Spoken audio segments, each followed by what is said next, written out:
Thank you. I feel so lucky to be here and to share a little bit about what I do with SACNAS and what the research presentation and travel scholarship opportunities provide. My name is Emily Pavlik. I use she, her, hers pronouns, and I am the student programs coordinator with SACNAS. I've been with SACNAS for a couple of years. I joined in the pandemic. So things were virtual, conference was virtual, presenting was virtual, and the travel scholarship was not so much of a travel scholarship and instead a registration scholarship. We're so eager to be in person again for the second time since the pandemic. And we will be in Portland, Oregon this October. Currently, the travel scholarship and research presentation applications are live. We do two application periods a year, the spring and the summer, and the summer applications are currently ongoing. So I hope that after you learn a little bit about today, that you'll feel energized and enthused to apply for both of the programs. I wanted to start by just kind of getting into what the research presentation opportunity is first. We tend to have more questions about the travel scholarship, so I figured we'd discuss the research presentations first. But through student research presentations, the SACNAS National Diversity in STEM Conference, our NDI STEM Conference, equips young researchers with the skills and mentoring needed to be successful on their STEM journeys. So what does that mean? Accepted applicants have the opportunity at our conference to present their research to peers, but they also get the opportunity to present in front of a mentor judge.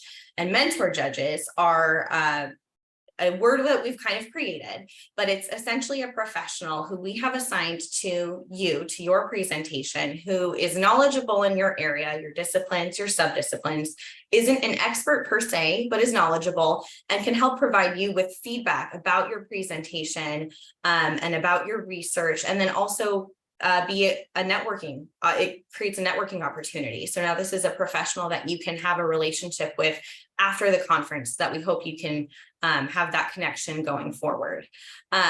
So at the conference, accepted applicants have the opportunity to refine their presentation skills, receive that one-on-one mentoring that I was just talking about, get some feedback on their research, and then connect with a supportive community of peers, mentors, and role models throughout the conference.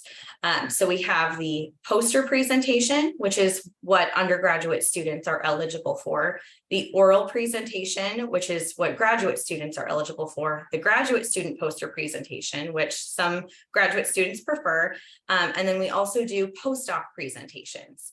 The undergraduate presentations and the graduate presentations are the only ones that are assigned to these mentor judges. So these are the only ones that have that kind of mentorship sort of experience per se. But right now for this summer application period, we are only accepting undergraduate students who are participating in summer research. Ideally, you would be in a formal summer research program. However, we don't limit it to students who are in formal programs. If you're participating in research that maybe started earlier in the year, but is continuing through the summer, you're totally eligible to apply for the research presentation this summer. Undergraduate students, I think, often gets viewed as like you have to be in a 4-year program, and that's not the case for us. We do accept postbacks for the undergraduate application period for the summertime, and then community college students are encouraged to apply as well. So that's for the research presentation opportunity. Tiffany, should I answer some of those questions about the research presentations right now, or do we want to get into the questions later? Maybe we should do Q&A at the end, if that's okay. Sure, that sounds great. You got it. Okay, so then moving on to the travel scholarship, there is a distinction. They're not the same, and they're not dependent on one another. So you don't have to apply for the research presentation if you're applying for the travel scholarship. Say you want to attend the conference, but you're not quite ready to present your research. You're welcome to join us at the conference and see your peers presenting their research, get a good idea, and then maybe next year you present your research. Or maybe you want to present your research at the conference and you already have funding from your institution, so you don't need to apply for the travel scholarship.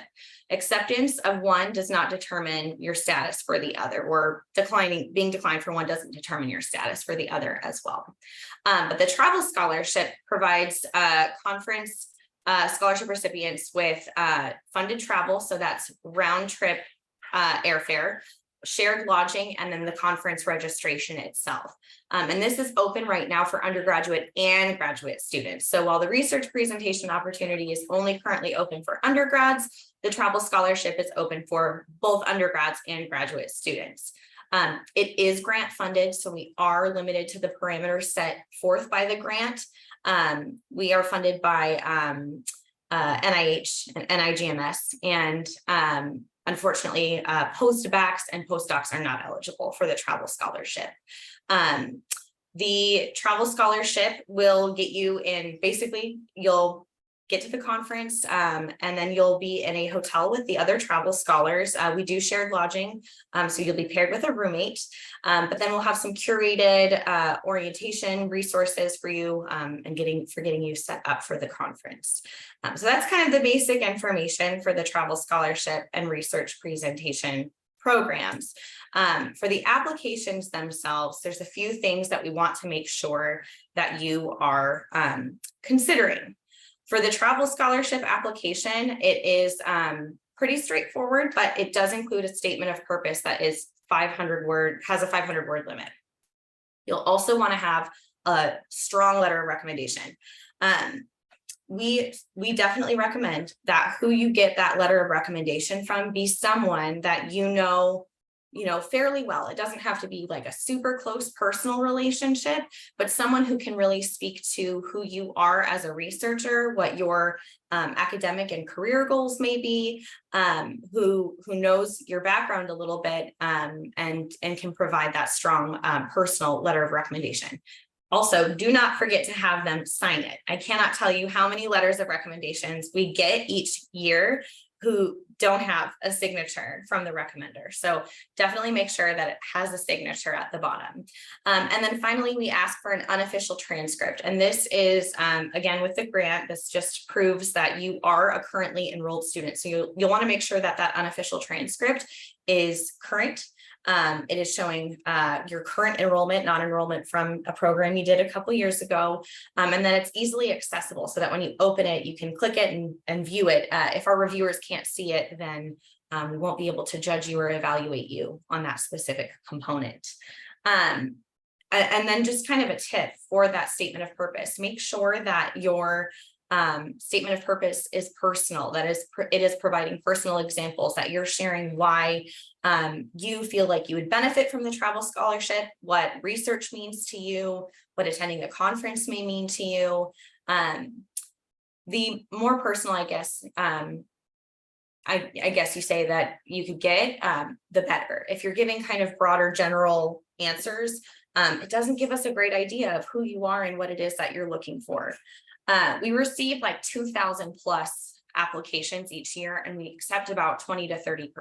So, the more your application stands out, the better. So we unfortunately can't accept everybody. Now, kind of going back to the research presentation application, similarly, you have a written component, your actual abstract. This is limited to 250 words max. You should have your title of your abstract within the application, but not actually listed in your abstract. There will be a separate area for that. And if you go to our web pages, which I can drop in the chat later, we do have an application walkthrough for both the research presentation and travel scholarship. So you'll see where that is. In your abstract, you should have information about your hypothesis or statement about the problem under investigation, a statement of the experimental methods and materials used, results provided in a summary form, even if they're preliminary, and then your conclusion. We don't want you to include any graphics, any charts, no citations. It should just be very basic information about your abstract. You don't need to include the full names and degrees of each author. You don't need to have like an approval letter from your principal investigator. All of that information you can include at other parts of the application, but in the abstract itself, we really just want to know about your research. The deadline for these, for the research presentation and travel scholarships, is July 14th. So just about 2 weeks away. So there's still some time to get in for that travel scholarship or research presentation application.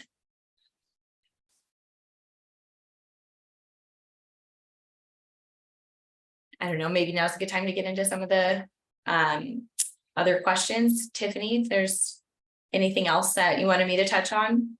Sure, that sounds great. A lot of the students have, I think many of the students that are on the call today have just started their research, maybe 2 weeks ago, maybe 3 weeks ago. Maybe some have done a week of onboarding and then now have actually gotten into the lab.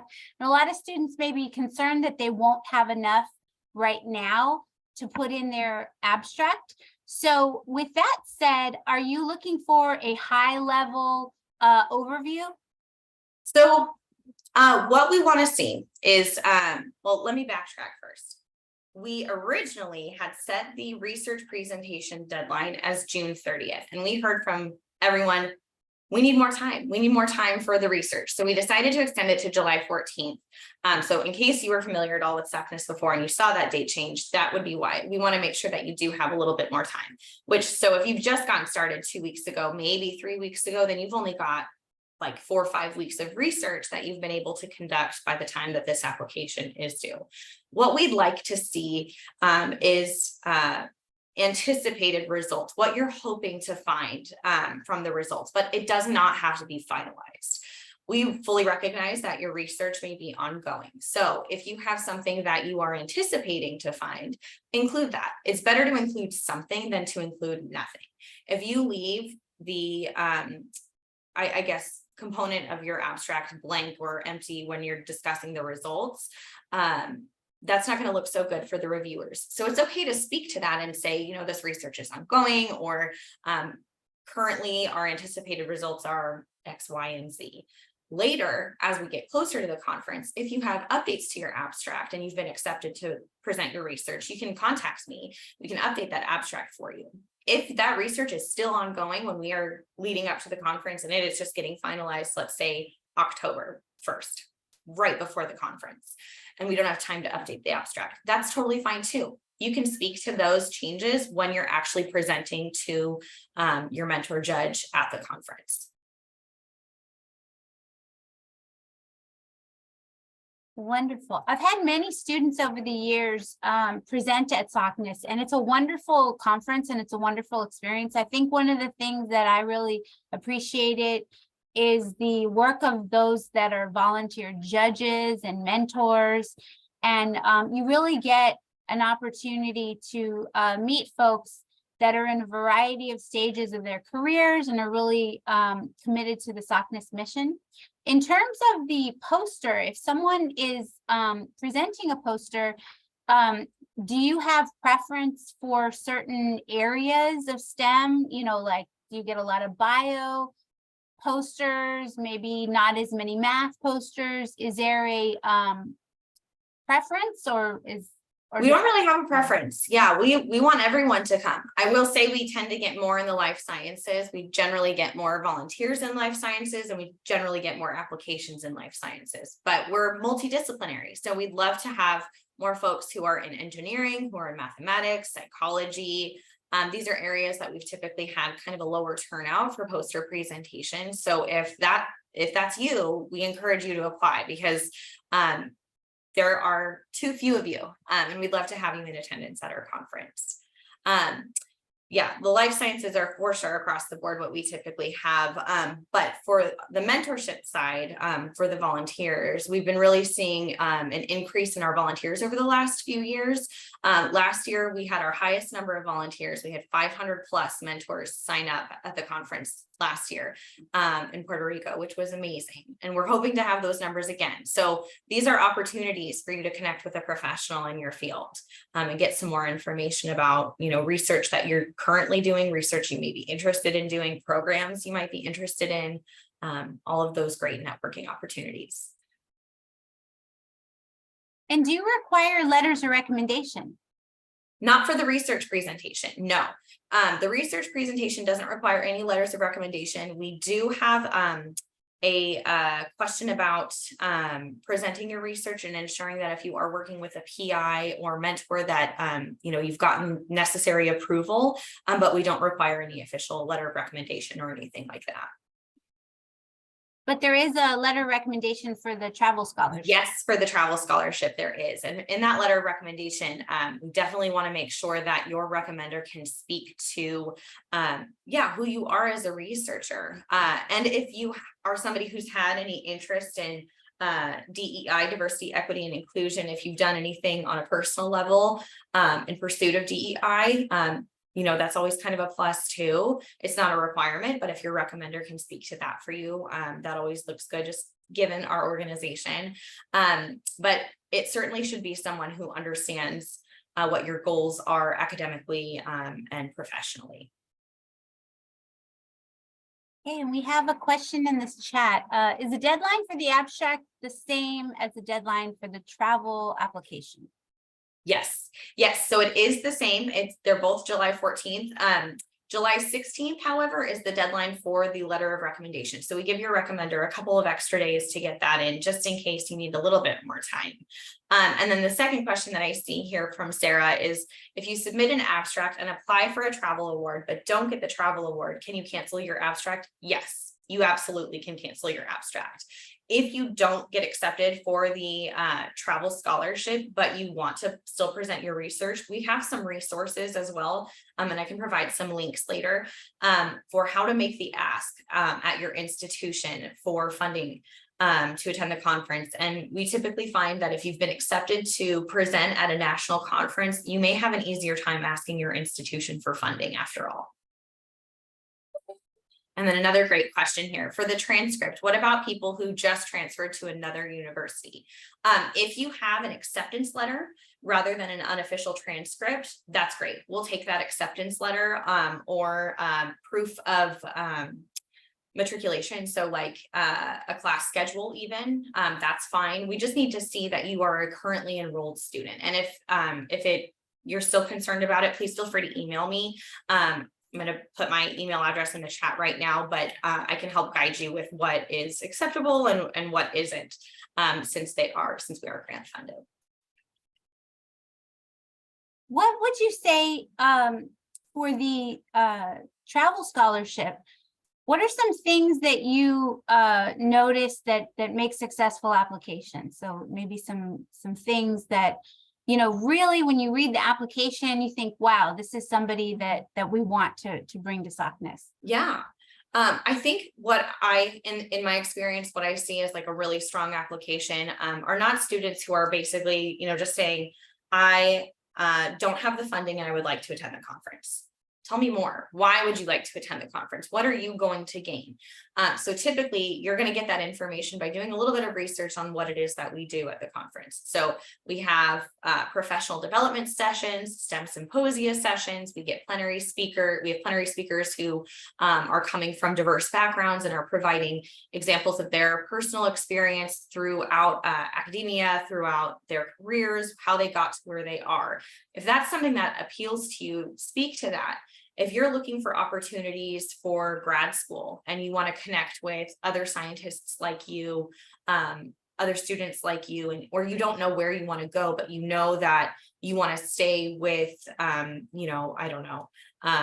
cancer biology. Talk about that. Explain what it is that you are looking for in your academic career, in your professional career, and how the SACNAS conference can help propel you in that direction. We want to know what it is about the SACNAS conference that is appealing to you and what you personally believe that you can gain from attending the conference. Try to be as, granular in your examples as you can, given the 500 word limit, but broader examples, they tend to be kind of too generic and everybody's giving us kind of that same basic response. So the more personal you can get, the better. That's wonderful advice. And yeah, absolutely. Your institution, I would say, let's say for whatever reason you don't get the travel scholarship, I would apply for funding from your institution. And similarly, I would say what you're going to bring back with you, right? So maybe it's you give you give a talk to your fellow classmates about your experience. Maybe, you're in a class that you're, taking a class and you're doing research in the class, or how to present a poster presentation or something. Because I always tell students that when you go to a conference like SACNAS, you can go and you can have an experience that benefits you, but really the essence of what SACNAS is about is, science for the greater good and that community aspect. And I think going into it with that and bringing that experience back, maybe you're the only person from your school that goes this year, and then the next year, because you bring back, you're almost like an ambassador for the organization, and then like 5 people go from your school. And I've seen it happen, and it's really a wonderful thing. Probably why the conference is so big. Approximately how many folks were at last year's conference? 6,000. Last year was, I think, our biggest conference. We had 6,000 plus attendees, which the convention center in San Juan was very small. So I actually didn't get to be in attendance myself. I was pregnant with my son at the time, so I didn't get to go. But the convention center was very tiny. I did just get to visit our convention center in Portland, and it is massive. I'm so excited. We'll, I think, be able to serve even more students and more attendees this year. That's wonderful. So they want you to come to Portland. They want you to join the SACNAS experience. Tell your friends, tell your PIs, tell your fellow researchers that are in your summer research programs. One of the things I love about the whole, applying process is this gives you an opportunity to also speak to those that are writing your letters of recommendation and really tell them things about yourself that they might not know, right? Maybe they don't know that you're a first generation college student. Maybe they don't know that you were a community college transfer student. Maybe they don't know that, you all bring a story, right? Yes, they know you're, they if they're a teacher, they know what, courses you've taken. If they're, your PI, they know that you're doing research. But there are things that about you that they don't know, right? And they're not going to know these things until you tell them. And I think, Emily, your point is so spot on about general, right? People remember specifics, and this is about telling your story. And for you to tell your story, if you say, I go to a small liberal arts school, well, tell me about that small liberal arts school, right? Or if you're, if you're interested in doing research, why? Like, there's always some underlying thing that motivates you, right? And people want to hear about that, and it's always very fascinating for that. Another question. This was a direct question to me, but I'll read it out. Would I need to register as a student member of SACNAS in order to apply for either the travel scholarship or the research presentation?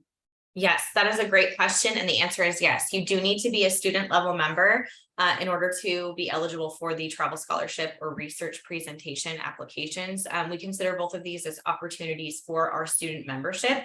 And that membership is $10 a year. So it's an annual fee of $10. And it doesn't have, it's auto renew, but you can cancel that after the application period if you'd like. But access to the membership gives you access to our career center, continued access to the application portals where you will be able to, you can apply for some of our other programs that we do later in the year. This is where you'll also see the feedback from your reviewers for your applications. So another point that I was just thinking about that I wanted to make too, if you're on the fence at all about applying for the travel scholarship or the research presentation, just do it, because not doing it, you're answering the question for yourself already. It's an automatic no if you don't apply. If you do apply, let us tell you no. You have the opportunity to apply, and you might actually get it if you take the time and you do it. And then with that too, if you don't get accepted for the research presentation or travel scholarship applications, our volunteer reviewers provide you with feedback that you can review to see, okay, where did I go wrong? What information might have I missed? How can I improve my application for next year? So you're still getting a little bit of that mentorship in the form of written feedback ahead of the conference, even if you don't get to attend. But yeah, my suggestion is always apply. In addition to being a SACNAS member to go to the conference, you can also you can join a chapter. They have chapters all over the country, and their chapters are fantastic. I mean, I think the SACNAS chapter affiliation, you know, you get to work with a community of students with similar interests.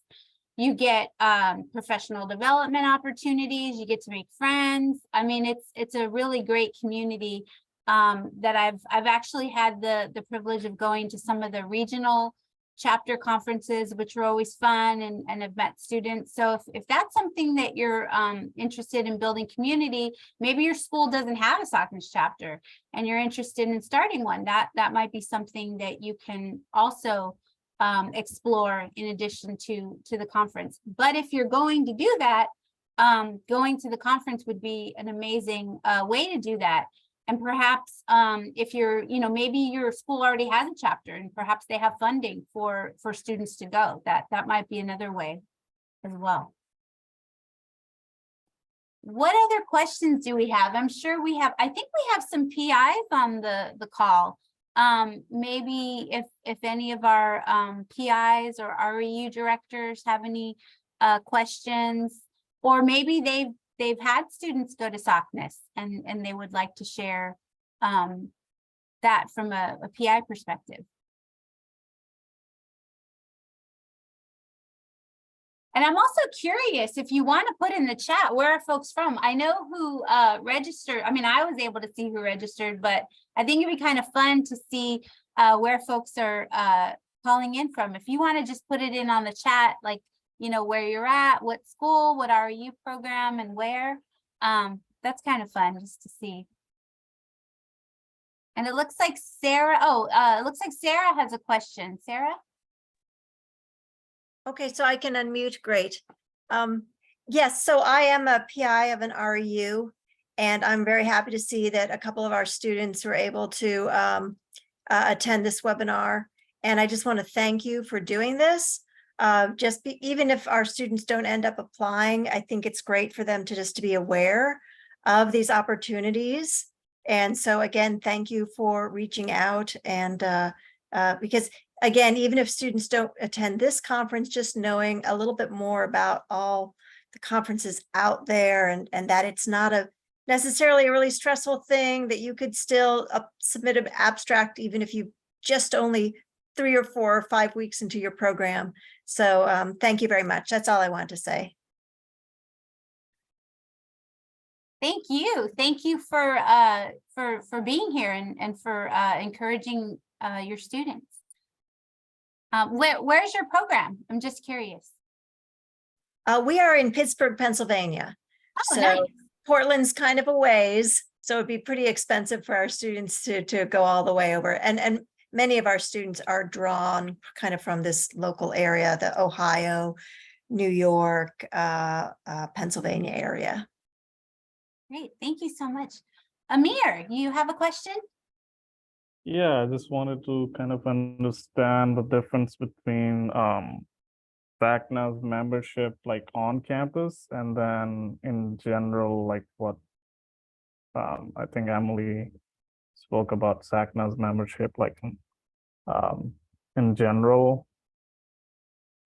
Are those two different things? Not really. So the chapters, well, there's the SACNAS chapters, right? And then the SACNAS membership, and chapter members are also SACNAS members. So they are intertwined in that sense, because you do have to be a SACNAS member in order to be part of a chapter. We currently have 140 recognized chapters. And the chapters have their own set of activities that they participate in. They'll have meetings, ways that they want to spread awareness about SACNAS at their institutions, or sometimes they'll do workshops like ahead of the applications. A lot of times chapter members will kind of like work together. Folks who have already been accepted for the research presentation and travel scholarship in the past tend to help more junior students who are doing this for the first time. They also will sometimes get speakers to come to their institutions through the chapters. And then like Tiffany mentioned earlier, oftentimes chapters can secure additional funding because they're a recognized SACNAS kind of extension. But they have the same access that, say, you as an individual who is not part of a SACNAS chapter would have digitally and then at the conference as well. When you become a SACNAS member, you have access to opportunities, as mentioned in the, like we have in the Career Center. So a lot of institutions, academic institutions or other, professional institutions will post job opportunities, internships, grad school opportunities onto our Career Center. And as a member, you get like first access to some of that information. You also have our site where you can kind of like message with people, connect with other SACNAS members on a virtual scale too. Yeah, thank you so much for explaining that. Just a quick follow-up. So I am at Western Washington University, and I'm part of the SACNAS member or the organization. So would I be eligible to apply? Yeah. Yes, yeah, you're still eligible to apply for the travel scholarship. Yeah, that's a good point. So if you're part of a chapter, that doesn't exclude you from applying for the scholarship.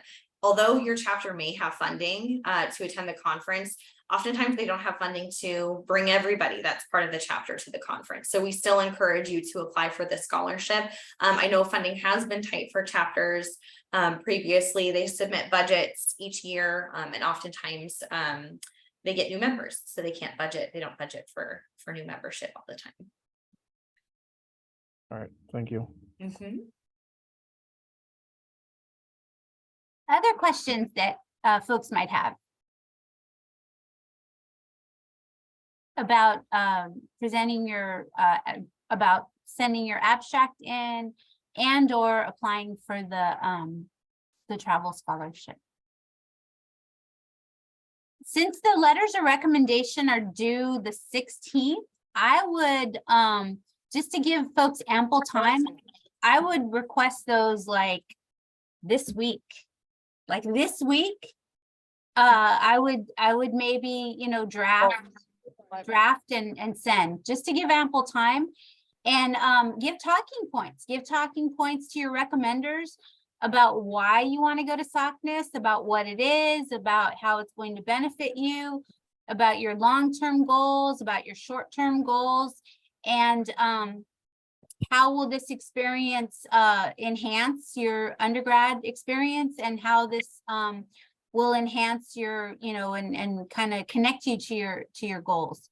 I would get on that, like, because you might be now like, worried, well, should I apply? Shouldn't I apply? And Emily's absolutely right. If you don't apply, you're already, making that decision, right? And I'm here saying, do it, right? Because I want you all to have this opportunity, right? And so I would just, put it out there to the universe, right? I'm the queen of positivity. Put that out there to the universe and start putting talking points. Why you want to go to the conference, how it's going to help you long term, how it's going to help you short term. What are those goals? And I'm telling you, if you do that exercise, you're going to get even more excited about it. And you're really going to say, oh yeah, I'm glad I'm doing this. I really do want to go. But you want to give your recommenders ample time, because if you give them a couple days to write you a letter, one, they probably won't do it. And if they do it, if you're only giving them a day or two, if they do it, it's not going to be a strong letter, right? And so you want a strong letter of recommendation to allow you to be competitive for that application. Another question is from Nina. Do we have to pay the 2023 NDI STEM registration fee before sending in the abstract? This is a great question. No, you do not. And to add to that, say you apply for the travel scholarship.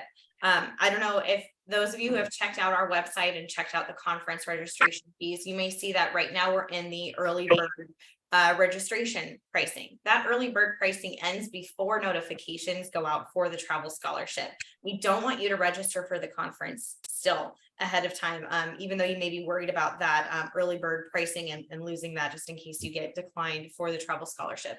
We'll still honor that early bird discount for you after notifications go out in August. So say you apply for the travel scholarship, you don't get accepted, you're making the ask for your institution, you'll still be registering at that early bird registration price, even though it will have closed.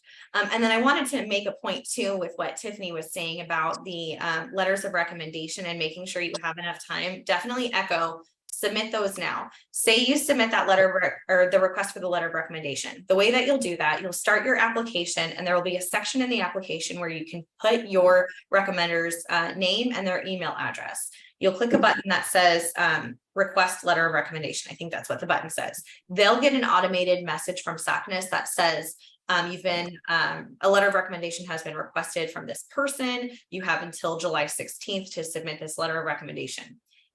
What I would do if I were you is follow up and say, hey, I know we talked about me submitting a request for a letter of recommendation for you ahead of time, because I do recommend having that conversation before you start your application. Just want to let you know I've started the application and you should get an automated message from SACNAS. If you don't hear from your requested recommender within, I'd say like 48 hours, bug them again, send them another message. If they still don't reply, find a new recommender, because that's usually a clear sign to us. And it could be a clear sign to you. If they're being kind of slow to respond and they haven't given you a heads up that they may be slow to respond, they may not be able to pull through and do a recommendation letter for you in the end. And time is ticking. So we definitely recommend, if you have somebody kind of as a backup, consider a backup recommender too. And you can go back into the application and change that information if you need to. And fun fact, since most of you that are on this call today are in REU programs, I think it's safe to assume that somebody recommended you to that program. And I hope that you have let your recommenders know that you are in the REU program that they accepted you into.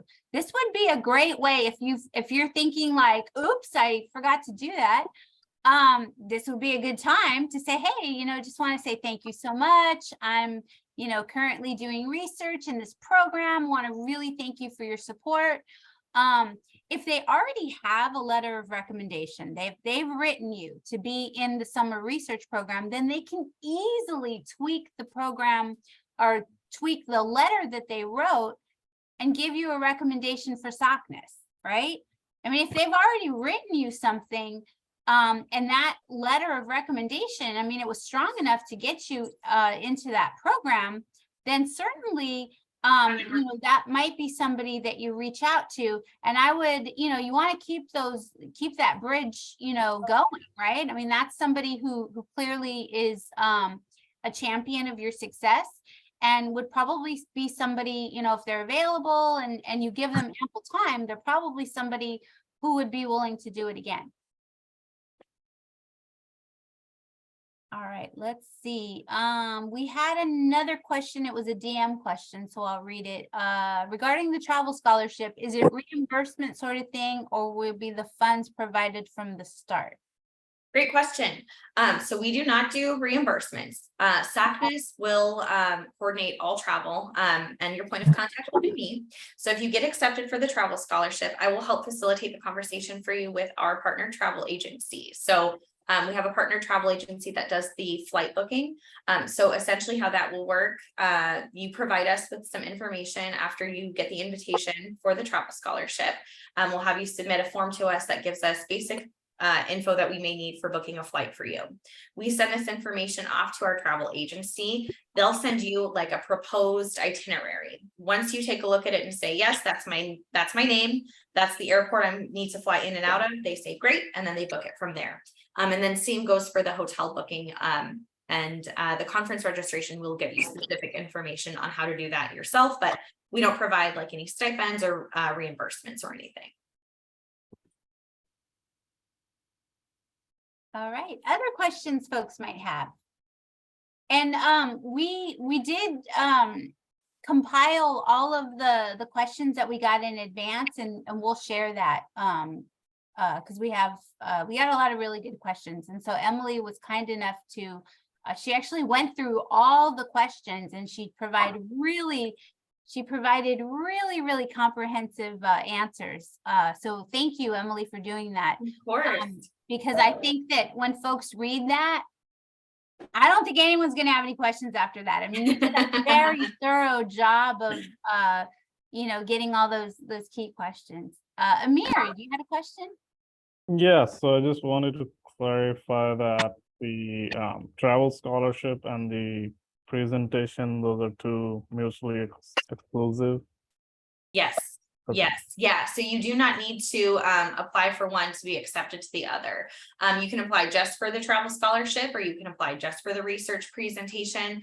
And your status of one does not impact your status of the other. And would we receive like the decisions at the same time? Yes. For both? Yeah. Those decisions are made at the same time. Nice. Thank you. Mm-hmm. And something that I really want to put out there is the GPA is not considered when reviewing a travel scholarship. So if you're like, I have a 4.0, of course I'll get it, and you don't dedicate time to your application, or maybe you don't have 4.0, maybe you have a 2.8, but you have a very, very strong application with glowing letters of recommendation. So I just really want folks to understand that, like, the GPA is not, it's not what they're looking at. It's a holistic review, right?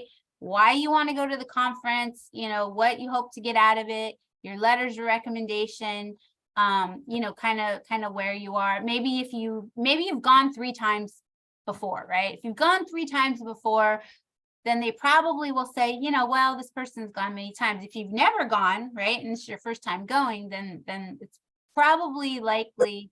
Is that fair to say, Emily? Yes, definitely. We do kind of have a criteria order, I guess I would say. So if you're a first-time attendee and a first-time or a first-time presenter, you tend to get first priority for the travel scholarship. And then after that, if, say you're just a first-time attendee, then you'll get that priority, or a first-time presenter, then you get that priority, and then all other eligible applicants after that.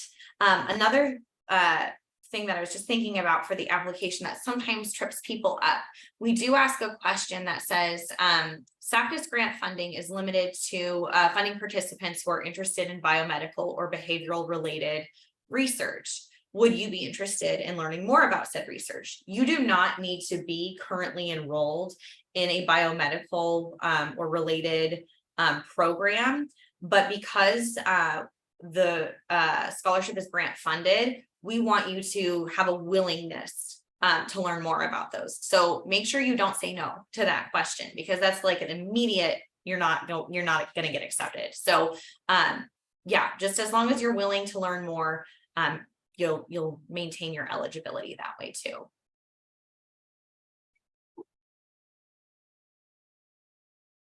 And there are, we will share this, but SACNAS has some amazing resources online about how to write a successful abstract that we'll share with you.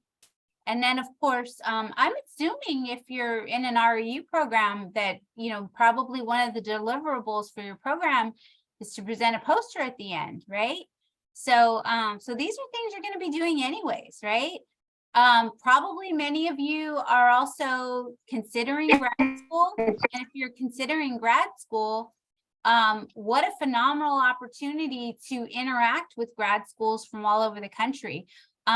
If you've ever been to, you know, an engineering conference or a bio conference, you know, maybe perhaps you've seen industries, you know, a job fair, career fair. One of the things I love about SACNAS is they have this massive career fair / research fair / grad fair. I mean, it is just wonderful. It is my favorite thing to walk in there because there's just so many opportunities out there, and you'll be able to experience that firsthand. Oh, this is another direct question. What field of research is most represented at SACNAS? I'm in an applied math REU. Is this relevant? And it sounds like, Emily, biomedical is the most represented. Yes, it's biomedical, the life sciences, but biomedical for sure. Applied math, we would love to have more folks in applied mathematics in attendance at our conference. We're trying to grow our math membership, and we'll have some, I believe we have some pretty cool sessions geared towards math this year. So definitely recommend if you are in math to attend this year for sure. So math people, we need you. That's right. Math engineers will take you. We need you. We need math people in general because math is like the foundation of it all, right? And if we have more mathematicians, we have more STEM folks. So, so yes, please apply and tell your friends, literally tell your friends, because they're probably math people too, right? Other questions? And I don't know if folks saw, but it looks like we have people from Michigan, from Case Western University, Texas A&M. Very cool. So we have people from all over. And if you're in a different time zone, thank you. We appreciate, because I think it's almost what, 6 o'clock on the East Coast. I'm in California. Emily, you're in Santa Cruz, right? I'm actually in Southern California, but I am from Santa Cruz. Yes. Yeah. So California too. So we are West Coast. So we That's right. appreciate you calling in. Any other questions that you have? I'm excited for you. I'm excited for you, and I'm excited for you to really, I think, just, you know, applying for the, you know, the travel scholarship and submitting your research. Those are important things. Those are important things, and it's a good practice because I know many of you, you're going to be doing this a lot. You're going to be presenting your research. You know, some of you will be, you know, going to grad school. Some of you, you know, will be future faculty. Some of you will be future, you know, postdocs. I mean, this is a really, really wonderful thing and a great way to get started. Like I said, I've had students go to SACNAS. I've had students that have gone to SACNAS that didn't know what they wanted to do and went and, you know, kept at it and decided, okay, I know what I want to do, right? I've had students that have, you know, gotten a degree in one thing and decided, oh, I want to do something else. And I had a student, I remember I had a student who got a post-baccalaureate degree. Now she's a dentist. She didn't know what she wanted to do, right? So, I mean, there's opportunities, you know. If you're that person that's like, well, I kind of want to do this, but I'm not sure, you know, leave opportunities open. Right? The more open you leave yourself out to opportunities, the more receptive. And then when that thing that you want to do appears, it's going to be magical. Another good question. Do you prefer people who are pursuing grad school over pre-medical students who are also conducting research? It's a good question. That's a great question. And no, we don't have a preference. No preference at all. Yeah, as long as you can speak to your research, we don't care where your next steps are. We are eager to help you along the way. But if you are pre-med, that's great too. We get tons of pre-med students who apply every year. So that's totally awesome. And speaking to what Tiffany was saying too, just about opportunity, we had a student last year, travel scholarship recipient. She was a little bit nervous about attending. She didn't know her roommate, was a little worried about that pairing. They ended up connecting, and the roommate was able to connect her with her institution, and she got a job right after the SACNAS conference. So when we say these are like networking opportunities for you, we really mean it. It's not just like, hey, it was nice to meet you, I hope we see each other again soon. Like, these are folks who really want to help find a place for you, you know, whether that's your next step in your academic career, so grad school or med school, or a job. Really, they really want to help you. Absolutely. I think the folks that that tend to go to SACNAS that are involved, they just, I mean, they really like, especially the like the judges and the folks walking around and looking at the posters. I mean, they really are interested in your success. I mean, somewhere along the way, somebody helped them, right? Somebody helped them, a mentor, or, you know, someone who took an interest, and the same goes true for you as a potential participant. And then similarly, right, you'll help somebody else. I mean, really, it's this giving back, which I think is really a beautiful thing. It's such a great thing. Everything about the conference, you just really get a sense of community. Even though it's a 6,000 person conference, you still feel like it's this very close-knit community. I have a lot of colleagues that are lifetime SACNAS members that have been going year after year because they enjoy that sense of community and really the benefit to students that they've seen. And so this is a wonderful thing. And so I hope that you all really consider applying now that you know the criteria. And now that you know the two separate opportunities. One is the research presentation, and two is the travel scholarship. That you know what those are, you know the deadlines. We're going to send you a list with a lot of information. And now it's your turn. It's the ball's in your court, right? You have this opportunity. And if you're doubting yourself, we're here to tell you, don't just do it. Just do it and just apply. And you're going to say, oh, I'm so glad I applied because it was a great experience. Any last questions that anyone has, or Emily, anything you'd like to add? No, I think you nailed it, Tiffany. It's that apply. We want you to have this opportunity. We want to help you with this opportunity. And I put my email address in the chat. I help with the research presentations, the travel scholarships. So we do have separate email addresses for those, but please just feel free. You can just email me, emilyp@sacnas.org, if you have any additional questions that come up for you later. I'm happy to help with that. And then I also encourage you, if you are going through the application and you're running into any issues and you want to schedule some time with me, reach out. I'm happy to hop on a quick call if you need any assistance too.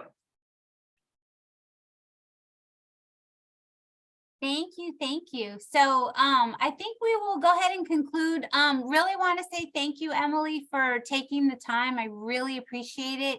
And thank you to those PIs that let your students know about this. Thank you in advance to the students who are going to let your friends know about this, because how fun would it be to go with friends, right? So let other folks know. And yeah, I think it's going to be a great conference this year. This is the second year back in person, and Portland is a great place. And yeah, it's gonna be great. And we look forward to seeing you in Yes, Portland. and it's SACNAS's 50th anniversary this year, so we will be celebrating that big time in Portland too. So you don't want to miss it. We really hope to see you there. Thank you so much, Tiffany, for having me. I really appreciate it. Thank you.